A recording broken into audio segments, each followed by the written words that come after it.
So short form content is a big deal.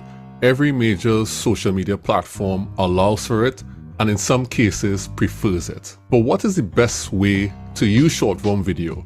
And what's some of the practical things that you should know in order to get the maximum benefit out of using short form video content?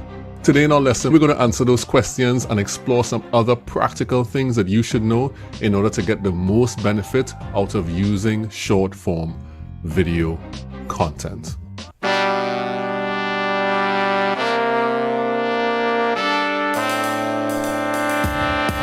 Teaching you to make useful content so that you can build long-term relationships with the people that matter to your business.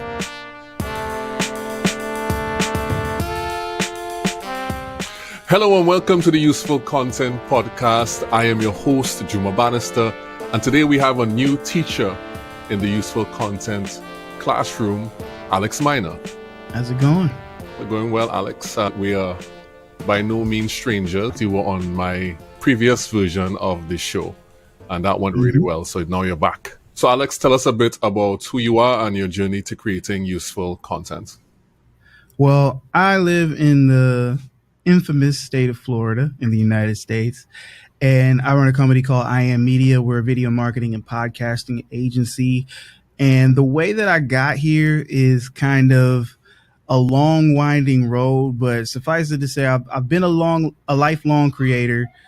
Just the method of creation is changed over time. First it was writing, then it was music. Now it's the videos. And, you know, I have a particular set of skills, and, you know, to some folks that makes me valuable. And I try to give as much value as I can and just, you know, use the things that I've learned to help other folks benefit. Excellent. I didn't realize that you had added on podcasting to your service offerings. That was all the way back in 2020. I think it started more towards the end of 2020 or maybe early in 2021. And it just came from client demand. I had one client who, you know, approached us and asked, hey, can you help us create a video podcast? This was a client that we had already done previous video work with. And we were like, yeah, we can do that. And so we helped them launch their podcast. And then, you know, another contact referred somebody to me because someone had approached them to help do a video podcast. And they were actually getting out of video production and more into just doing coaching. And so they referred that person to me, and that person's been a client for probably like 2-3 years now. So it's been good. It's been good. And it's really just been the demand of the market, and then us having those video skills that other podcast agencies lack or, you know, didn't have the capacity to handle, because, you know, a lot of people still think of podcasts as an audio format, but it's moving more and more into the video realm or into the multimedia realm where, you know, just having an audio podcast, it can be enough. But if you're trying to grow quickly and you're trying to increase your reach and increase your impact, then the video component is really important. Yeah. So would you consider yourself still a video first agency? Oh, yeah, definitely. And when I say we're, you know, a podcast agency now, it's specifically video podcasting. I've tossed around the idea of producing audio podcasts, but I'm just not interested. The technical part isn't a challenge. It's just really when it comes to being able to give people a service that's going to help them increase the impact of their show and increase the reach of their show. I firmly believe that you need to have that video component to be able to take full advantage of repurposing content and being able to have like a multimedia strategy. And so I only want to play in that sandbox where people want to have video as part of it. I think that is really something that many people are missing out on. When you talk to people, how do you convince them that that's the way to go? Well, one, I don't try to convince anybody. If I have to try to convince you, the conversation's already over. Because the only clients that I've had that, you know, whether it's just a straight up video client or a video podcasting client, when they approached me, they already knew that video was the direction they wanted to go. They knew that video was already a good idea and a valuable tool. And so I didn't have to convince them about video. I just had to convince them that we could deliver the value that they were looking for when it came to whatever strategy they were trying to implement. Like, I'm not interested in working with somebody where I have to, like, you know, drag them kicking and screaming to doing video content for their brand, because one, it's not going to be a good time for them or for me, and the whatever content we do create is probably not going to come out that great. And I'm not interested in producing subpar content. So you got to know that video is a good idea and it's a good tool for you and your brand, and you've got to have some level of excitement about it, some level of enthusiasm, because I can't do it alone. Like a lot of folks now are trying to promote campaigns or promote services where they're like, yeah, we'll do everything for you. We'll write all the scripts and we'll do everything. It's like, I work with a lot of subject matter experts and coaches and people who have been in their field for years. Do you really think that I can write all your content, that I know everything that you know about your industry? It's like, do you really think that content is going to come out good? Like, I can guide you through the process. I can help teach you techniques to make writing scripts and things easier.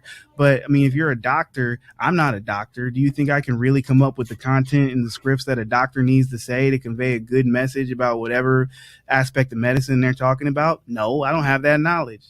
I mean, there are methods and frameworks that we can go through to try to help develop those scripts together, but I can't just do everything. You got to put in some work. Yeah, I've always found that to be very strange. I've always found the people who are experts at things somehow feel like they're not able to come on video and talk about that thing with clarity and with confidence. So for some reason, people become experts and somehow become less confident about their ability to deliver. Have you found that to be true? Yeah, there's a couple of concepts there. So one is a thing that I call expert blindness. So a lot of times experts, because they're so deep into their subject matter, they start losing perspective on the magnitude of what it is that they have. So there are things like, if you're an astrophysicist, or if you're a lawyer, or you're, like a doctor, like we said before, there are going to be things that are severely commonplace to you, or things that in your body of expertise become trivial or commonplace. And to the layperson, those are things that we've never heard about. Those are concepts that we've never considered, never touched, never been educated on. And so that information might be insanely valuable. But because you are so deep within what it is that you do, you're just like, oh, yeah, that's whatever. But to, someone like you or me who isn't part of that, it's like, mind blown. And so that's one thing a lot of experts doubt themselves or doubt they have value to convey, because they forget that the content that they're creating isn't for other experts. It's for people who aren't experts, who aren't well versed in their craft. It's for, clients, customers, people who need their services or need that hard won knowledge that they spent years accumulating, because we don't have it. And then the other part is that I have met some of the most confident, charismatic people in the world, and you put a lens and a camera in front of them and they fall apart. And because when they're dealing with another person, an organic being, they know exactly how to operate. They know exactly what to say. They know exactly how to relay their intelligence, their subject matter, because they can respond to the verbal and nonverbal cues, and a person's energy will give them the map they need to navigate that situation. But when you got a cold glass eye staring at you, it can be intimidating. And so, I've seen dudes that are super alpha male, been in their zone of genius, their career path for 30 plus years. And I put on the camera and the lights and they're stumbling and, just trying hard to put the words together. And it's like, bro, we're just having a conversation. And in that case, you gotta guide them through that process. And that's one of the reasons why I personally make content. Not that I wasn't making content before I got into this business, I was. But one of the reasons why I keep making content is to help people see that I know what it's like to be on this side of the camera. There's tons of videographers or video companies, directors, producers, whatever, that have never been on the other side of the lens. And to me, that's doing your clients a disservice, because it's like, how can you understand what it's like for them to be in that spot if you've never done it?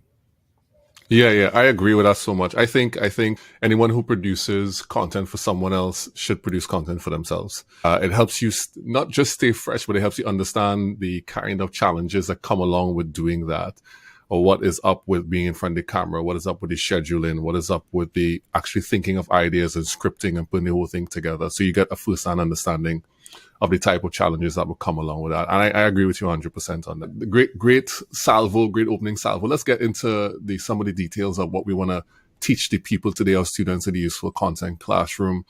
So we're going to talk about some short form video trends and possibly its impact on podcasting.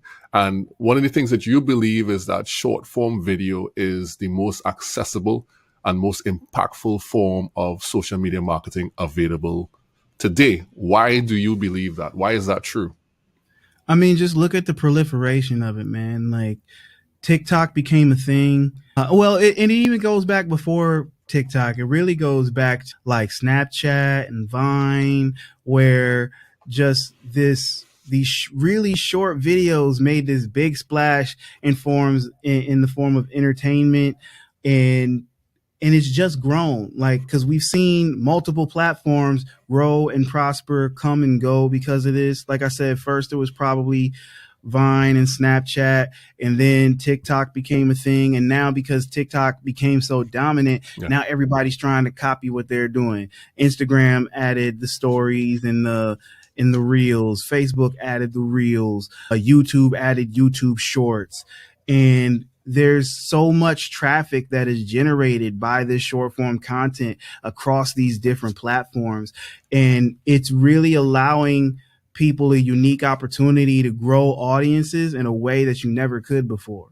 The people you've worked with, when you tell them, okay, do video content, are people always willing to shift across and say, okay, I'm going to try this? So what I may do for a client is I'll encourage them to do more. Like, for instance, one of my podcast clients, when she first came to me, she wasn't really doing shorts or doing short form content to go along with her podcast. She had cut together a few clips on her own when she did her first season of the podcast, because she was working with a company that, what I do wasn't really their thing. They were really like a branding and web design company who had helped her do all the branding and come up with the concept and name and everything, and launch the podcast. And they were doing the video editing, but they didn't really like it. And so once they finished that first season, they were like, you know what? It's not our cup of tea. We're out. And so she had cut together some short form clips on her own, but the way the edit, she's not a video editor. Like, it's not her thing, but they weren't really hitting. And so I made some suggestions of, hey, the short form stuff is really impactful right now. It's really growing, and it'd be a good way to promote your episodes on your social media, because, most folks, if they're not doing that, most of their promotion of their podcast or social media is maybe a screenshot or a cover of the podcast or something, or maybe just a photograph. And it's like, yeah, I just released a new podcast episode. Why don't you go listen to it? And it's like, why would I want to go listen to it? Like, I don't know if it's going to be worth my time. But when you show them a preview, which is what the short form content is for a podcast, if you can show them a clip from it, show them a preview, a bold statement, a, mic drop moment, something like that might catch their attention and make them curious as to what's in the rest of the podcast, it's easier to get them to click that link, go over, listen to it, because they've already got a taste. And I just think it doesn't make sense that more people aren't doing that. So true. So is it complex or complicated to make these short form videos? How do you go about it? There's an art to it, definitely. And there are different styles. Some of the easiest stuff to do is stuff that's really in the moment, like BTS stuff. If you're the same way people would do like Instagram stories, like if you're someplace and something's happening and you just want to do a quick clip, like, yeah, look at me, this is what we're doing. Like, that's some of the easiest content to get, right? Then if you're doing stuff like getting clips off a podcast, or, just cutting a clip out of a YouTube video, that can be pretty easy. But there are folks who are really pushing the envelope and really making short form content into an art. Like people are, I mean, people take it to another level. People are doing skits. People are doing mini music videos. People are doing all sorts of things. People are trying to fit a whole set of instructions, tutorial within a minute. Or, you know, you can, most of these platforms now, you can do longer than a minute. But when you first started, you couldn't. So the shorts are not always so short these days. but a lot of times they're still really it's easier to start to get people's attention and hold people's attention if you're going shorter. So if you're like 30 seconds. But interestingly enough, I saw a study that was done using YouTube analytics, and it said that the most impactful YouTube shorts, and this is specific to YouTube, this is what the analytics say, are the ones that are like between 50 and 60 seconds. So it's like, if you want to get the most views for your shorts on YouTube, push it to 50 to 60 seconds. How do you find like what works? How do you know what will work for you? You got to experiment. You got to experiment. And that's one thing that a lot of folks aren't willing to do. They're not willing to take the time and try different things to see what works. They want to know before they even start what's going to work and what's going to hit. And most of the time, you just can't have any solid idea of what's going to hit before you start just throwing stuff out there. And you've got to throw enough stuff out there that you're trying different things and giving people a chance to get a taste of your different little experiments and get you some feedback, get you some data, whether that's just the analytics, whether that's the engagement, the comments that people are leaving, the DMs that you're receiving. You got to get feedback. You got to get data so that you can start making intelligent decisions. And I understand it. People don't want to waste time. They don't want to waste energy. They don't want to waste money. But you got to break a few eggs to make an omelet, man. So typically, what would experimenting with short form video look like for a client of yours? Depending on what kind of business they have and what kind of goal they've set for the content, it may be experimenting with those different content types. Now, if it's like a podcast client, it may be seeing how short can we get these shorts, you know, and does that help with getting people over to episodes, or do we need to go with longer shorts? Do we need to make sure that the host is in every short, or can we post shorts where it's just the guest talking and that be effective? Do we put like an intro animation on the short, or do we not put an intro animation on the short? You know, how does that affect our retention time?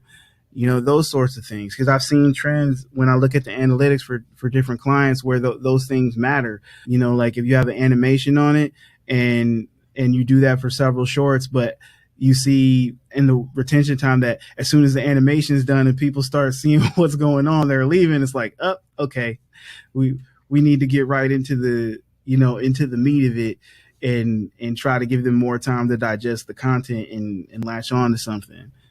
In what you're saying, there seems to be a one side where you make the long form content in video first, and then you repurpose into shorter clips, which you can then distribute on the platforms that matter to you. But then there's the whole idea of making what you mentioned before, like BTS and these standalone pieces. How do you balance and how do you choose in between those two things? Sometimes you'll be constrained by their budget. Maybe they don't have the budget to have you come following them around for a day just to get BTS content. Maybe based on whatever packages you have or services provide, all they can do is like talking head, you know, short form video content where you're doing it with scripts. You can bang out like 30 videos in 2-3 hours and then just post produce. Or maybe it's got to be a thing where it's just repurposing the podcast because they're already doing that. So sometimes you're constrained by budget, you're constrained by time that your client has available to you. But as much as you can get them to experiment and try different things, I encourage that, because you may find out that one form of content works better than another, or that the mix of content keeps things interesting and helps them capture new audience segments. But you know, you kind of got to go with the flow. Like, try to encourage them to experiment and do as many things as possible without it negatively impacting their business. but also, if they have limitations because of their business, because of their time constraints, respect that and just try to give them, the best content that you can. So how long would experiments usually go on for? Do you kind of look at it and see what happens after a month, after 2 months, after 3 months? I mean, absolute minimum, you need to give stuff a month. And truthfully, you need to be willing to give things like 2 to 3 months. I usually say 3 months to really see momentum build and to really affect change. Because, marketing and branding it's a process, and it's rare that you're going to put out like one piece of content and something goes viral or something really hits it. But there's also a downside to that, because if you put out one piece of content and all of a sudden it blows up, that can be the death of people, because then all you're worried about is trying to replicate that instant success. Yeah. And that can lead to analysis paralysis. That can lead to you not putting anything else out. It can lead to you second guessing everything that you're doing, because you're like, I just put out another video after this one, and that one did 100,000 views and this one did 2,000. What is wrong? It's not, nothing was wrong. It's just that, every piece of content ain't going to go viral. Every piece of content ain't necessarily going to do them numbers. And you got to be okay with that. And so if someone is putting out content, they're doing the testing, they have come to a point where they feel they're comfortable with a particular type of video. Let's just say they love BTS, or they love doing the podcast and clipping it out. So then what's the next step? If it's working, lean into it. If it's working, like when you do figure out what works, do more of what works. That doesn't mean that you don't take any time to experiment and try to produce other types of content or do things that interest you or things that are fun for you. Because I fully believe that if you want to be consistent with content over time, you got to find a way to do it that you enjoy in some aspect. There's got to be some aspect of it. So like for me, one thing I like doing is hopping on podcasts like this as a guest and talking to people, trying to give my expertise. And then I have an editor go through the recordings, clip that up for me, and I put some of those out. And those are some of my best performing piece of content, because it's real, it's raw. It's not like it sounds genuine, because it is genuine. I'm just talking in the moment. And I mean, I'm fairly smart. The people I talk to are fairly smart. If we talk for like 15, 20 minutes, one of us is going to say something smart. As long as I get one good clip, I'm good. One or two good things may come out. And one of the things that you talk about showing up more than everyone else. What does that mean? Well, when it comes to video and video content, most of your competition isn't doing it. And you can, and like, I don't care what you say. I don't care what statistics you may quote to me about, this percentage of marketers say they use video. Nah, bro. Most business owners are not producing videos. Most business owners are not consistently putting out content. Like, cause I talk to business owners, and most of the time they're not. And if they are, like, they're doing the bare minimum. They've hired some social media company that's putting up posts for them. And a lot of the content is stock footage, and just it's basically like crappy advertisements is what they post. And my thing is, I like for people to build genuine brands based off of who they really are and how they show up in front of their customers. And for me, that means getting your face on camera, making you look and sound like a real human being, and having you say the realest things that I can get you to say to that camera, so that the people who would get along with you in real life or would be great customers for you would see you, feel your energy, and be like, I want to work with that person. Great. So in your experience, what's the maximum and minimum amount of time somebody should appear with video content on a weekly basis? I mean, absolute minimum once a week. And that's like the absolute minimum. And really, like, I don't think that's enough. I don't. But if you can't do anything else, once a week. But really, I want you to be on video as much as possible. If you can do once a day, do once a day. And for some folks, I know that sounds like a tall order. It sounds like a lot. But the truth is, if you can figure out or have somebody help you figure out a good system, you can record a month's worth of content in a day. There are some folks who are like, we can record several months of content in a day. And I'm of two minds about that, because when people tell me that, I'm very suspicious as to like the depth and quality of the content that you're recording. You know, when you're like, yeah, we're going to record 3 months worth of content in one day, and that means videos for a video for every single day. I'm just like, you're dialing it in on some of that stuff, bro. And look, there are some brilliant people out there who think of things that I've never thought of when it comes to content. I've had clients who have taught me things about how to repurpose content. There's a woman I did a podcast with about 3 years ago now, who is still reposting and repurposing like 2 clips from that podcast 3 years later. And every time I see it come up on my feed, I'm just like, thank you for the lesson. She took like 2 or 3 clips that I cut up from the podcast, but there's this one clip she just posts over and over and over. And every time I see it, I'm just like, that's what I need to be doing. I need to be reposting these things over and over and over. This is what I need to teach my clients to do, is repost these things over and over and over. Like it's not done yet. You can use it again. Why do you think people don't like to use the same thing over and over? What's the problem? Because it's old to you.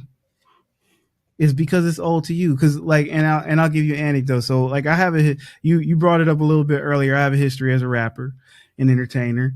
And when I first started rapping and doing shows, I had this mistaken thought that I needed to have a brand new song for every show I did. And like, this is before I ever put out an album or a mixtape or anything. So I'm just a kid, you know, making songs in the bedroom or whatever. But I thought I had to have, every time I show up, I needed to have a new song, or else people would get bored. It's like, no, those songs are boring to you, or you think it's not new because you're the one making it. You're the one hearing it all the time. But the majority of the time when you step out on stage or you put yourself online, the majority of the people who are seeing what you're doing, and the caveats to this, are people who haven't seen it before. You know, even if they are followers, even if they've been following you for a long time, just because you put it up once don't mean everybody saw it. And, you know, if anything, 10, maybe 20% of people saw it. So there's no reason not to put it out again, because hopefully since the first time you put it out, your audience has grown, your reach has grown, and there are new people who wouldn't have even had the opportunity to see it the first time that you put it out. So go ahead and put it out again. So what if somebody who saw it before sees it for a second time? Maybe they need to see it the second time to finally do business with you. Maybe they need to see it the third or fourth or fifth or sixth time to finally do business with you. I mean, if you go into sales knowledge or sales coaching programs, they'll tell you like it usually takes, I think it's an average of 7 to 9 points of contact before somebody actually, engages with you for a sale. Why do you think your social media is any different? I find that to be so amazing. I mean, it catches me, even I have that problem, and I make a lot of content. Oh, we both do, bro. We both do. Like, I've got so much stuff sitting on the hard drives, and I'm like, and there'll be days where look, it happens to the best of us. It happens to me. It happens to Juma. There's days where I sit in front of the computer like, I got to make a post today. I don't know what to post. And I literally have hundreds of videos on my computer. And it's just like, just post something. It's hilarious. I counted the videos. It's 400 videos I've posted on LinkedIn. I counted it, and I'm saying a lot of probably about 20 of those. Well, you don't need to make another video for the next year, bro. Just repost stuff. Oh, it's incredible. I don't know why the human brain is like that. We lie to ourselves about content all the time. Oh yeah. Dude, I'm so neurotic about it. I have to fight myself every time I sit down to post something. And the thing is, and it's funny because I work in this business. I make a lot of content. A lot of the content I make for my clients ends up on social media. I don't like doing it for myself. I mean, and mostly it's for myself. Like, I don't care if other people do social media. Like, I don't like to be on social media, which is probably the weirdest sounding thing ever. But like, it's like nails on a chalkboard for me. I just don't. I'd rather be doing other things. Yeah, won't be all. I'd rather be hanging out with the kids and developing other parts of the business, rather than being on social media. It's so So tiring sometimes. So, which means that is encouragement for all of us to use the content that we have already. Yes. Yeah. And as you alluded to earlier, you didn't allude to it, you actually said it.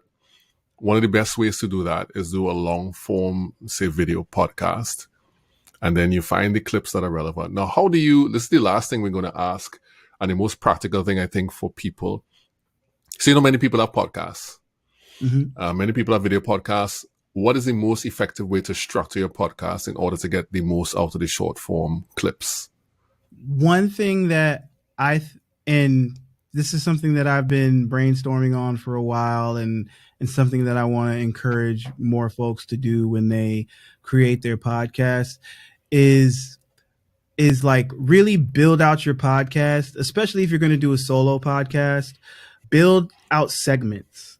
So build things that you're always going to do in your podcast, because then it becomes super easy to cut up. Like let's say, for instance, maybe you've got some kind of podcast where one segment that you always do is like a review of tools or software.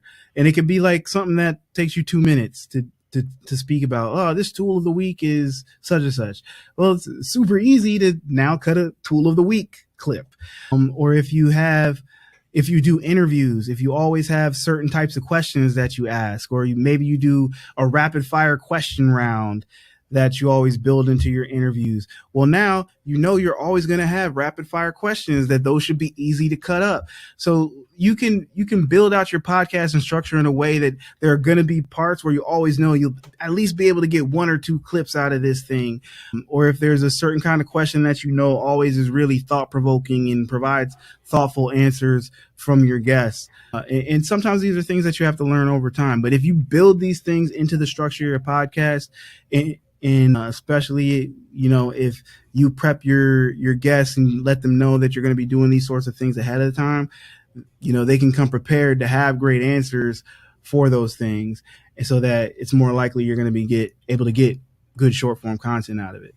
That's great. That's excellent. Structure it so that you can get the segments that you want that will produce the type of short form content that I guess is useful to you, is relevant to your audience.